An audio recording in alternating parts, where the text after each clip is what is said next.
Hari ni saya jumpa di media sosial. Ya. Para pencinta haiwan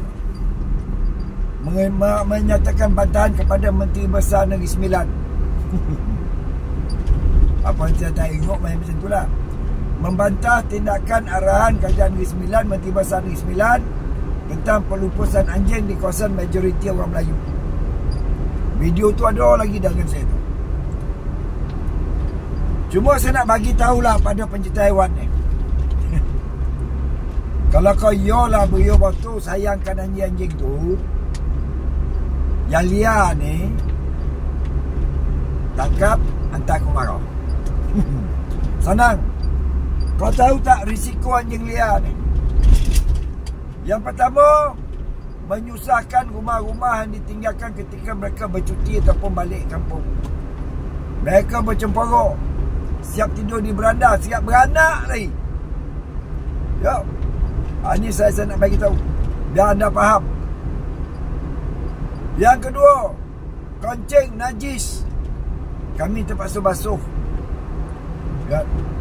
Dan yang ketiga, kami sini majoriti umat Islam di Negeri Sembilan ni adalah majoriti yang bermazhab Syafi'i, di mana dilarang memelihara anjing, tetapi tidak dilarang kalau untuk menjaga kebun bukan ke rumah.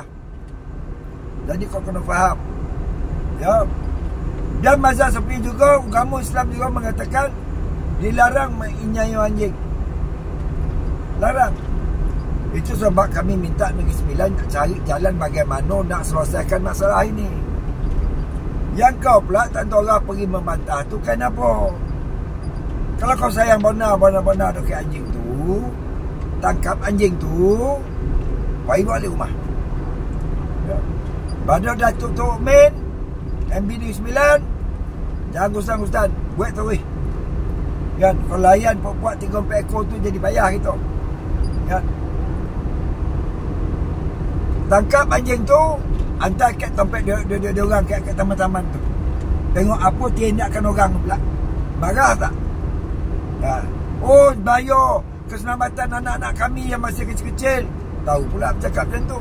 Tempat orang Melayu ni tak bahaya ke? Cuma sekarang ni belum terkena anjing gila ni.